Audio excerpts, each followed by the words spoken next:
I'm ready to go. Are you ready to go?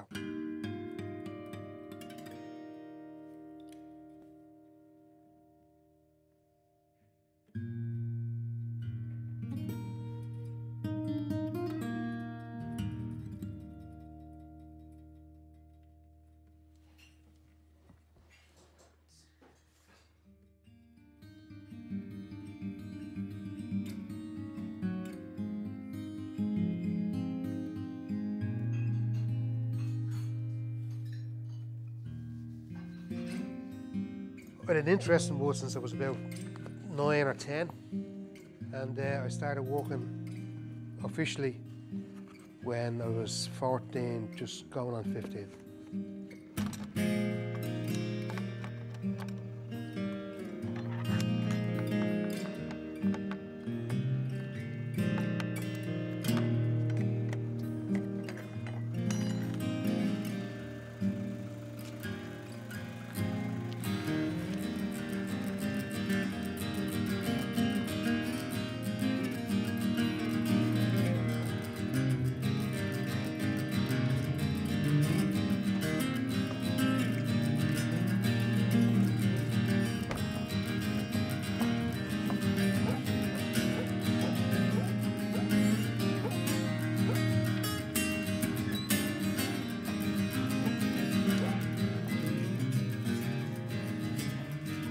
My first paycheck was actually £7.60.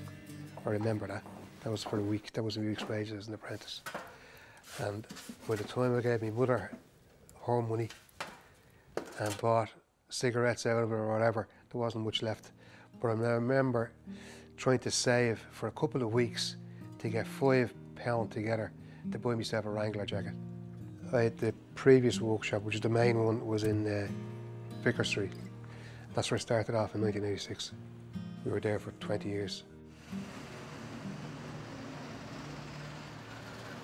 We did all the joinery work in the National College of Art and Design, including the bell tower.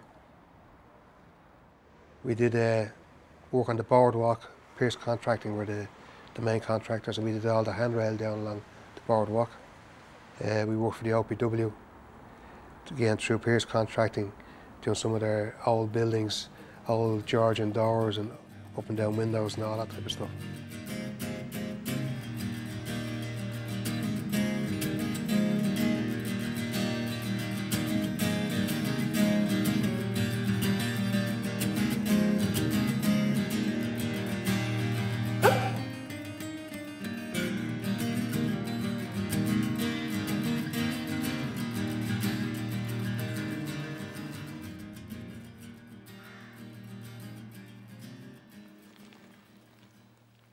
Well, this is Neil, my son.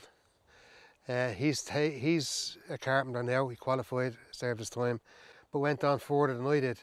He got a degree in woodwork, so he's taken on the mantle. It's a great sense of pride that Neil is involved in the trade. I never influenced him. I didn't purposely, coerce him into it. So he's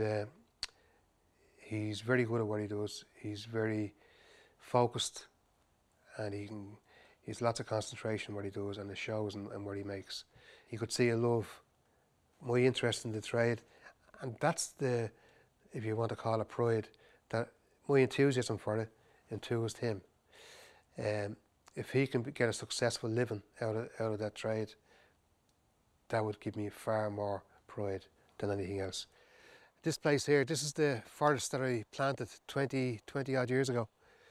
Actually, Neil was only 4 or 5 when the thing was planted, and you can see how much it's grown now.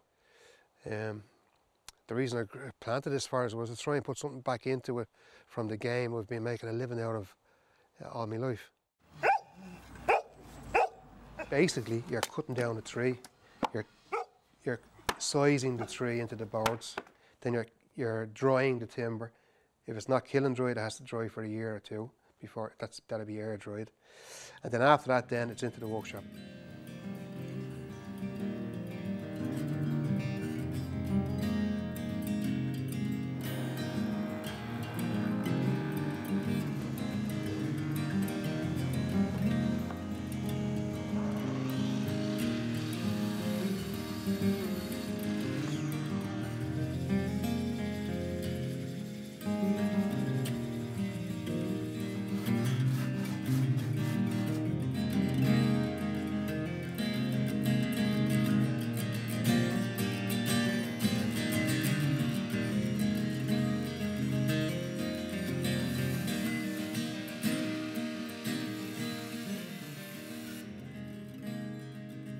It's nice, isn't it?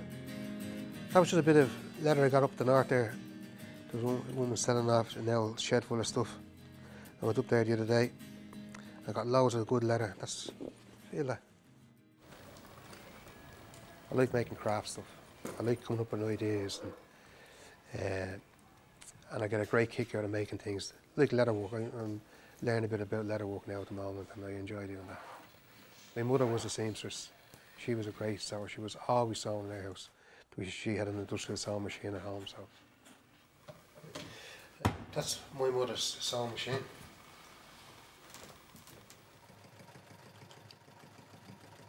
I love making things. I love being creative. That's what gives me most pleasure.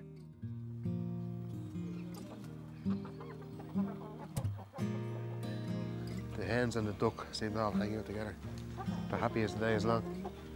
Although some of these are males, and you can't have more than one rooster in the flock. So they're going to get the P60 now, very shortly. Was a sort out which ones are males, so it's going to be Sophie's choice. I like the animals around the place. Puts a bit of life into the place. It's good. There's a bit of land out there, so they might as well be grazing the land. And it puts people like it. Puts a bit of quirkiness into the whole place. And the goat is an escape artist. Houdini, we call the goat. It just keeps on getting over the fences. Jumps up on the donkey's back and then jumps over the fence. They have a thing going together. I think the goat was saying to the donkey, give us a lift, give us a lift, give us a lift, and I'll bring you back a cauliflower. I don't know where the goat is. Oh, there's the goat, look, it's escaping into the field.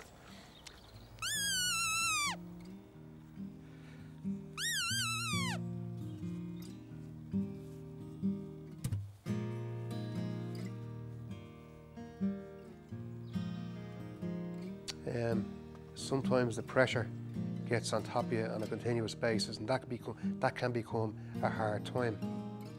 But not one specific time, but there has been a period of time where things just get you down. Too much pressure. Pressure builds up into stress, and stress can, come up and creep up behind you and kick you in the arse. I have my own mental health issues, There's people out there that just are isolated, so isolated. They get themselves down, or they get down, and they feel more isolated. And people need to know that, especially young people as well, that if they're having, anxiety or anything like that, there's a place that they can go. It's not the end of the world. More often than not, it's very easily overcome, but not in isolation. There's been times where things are quiet, everyone's gone home, it's nice and peaceful, and you have the smell of the wood and you see all the different projects that are lying around on the floor, and you think to yourself, this will do just nice, this is okay, this is where I'm meant to be. When I'm let alone and I haven't got people hanging out on me, and I'm allowed to just make things, I whistle. It becomes a very mindful place, yeah. The key to happiness is a peaceful mind and a true spirituality.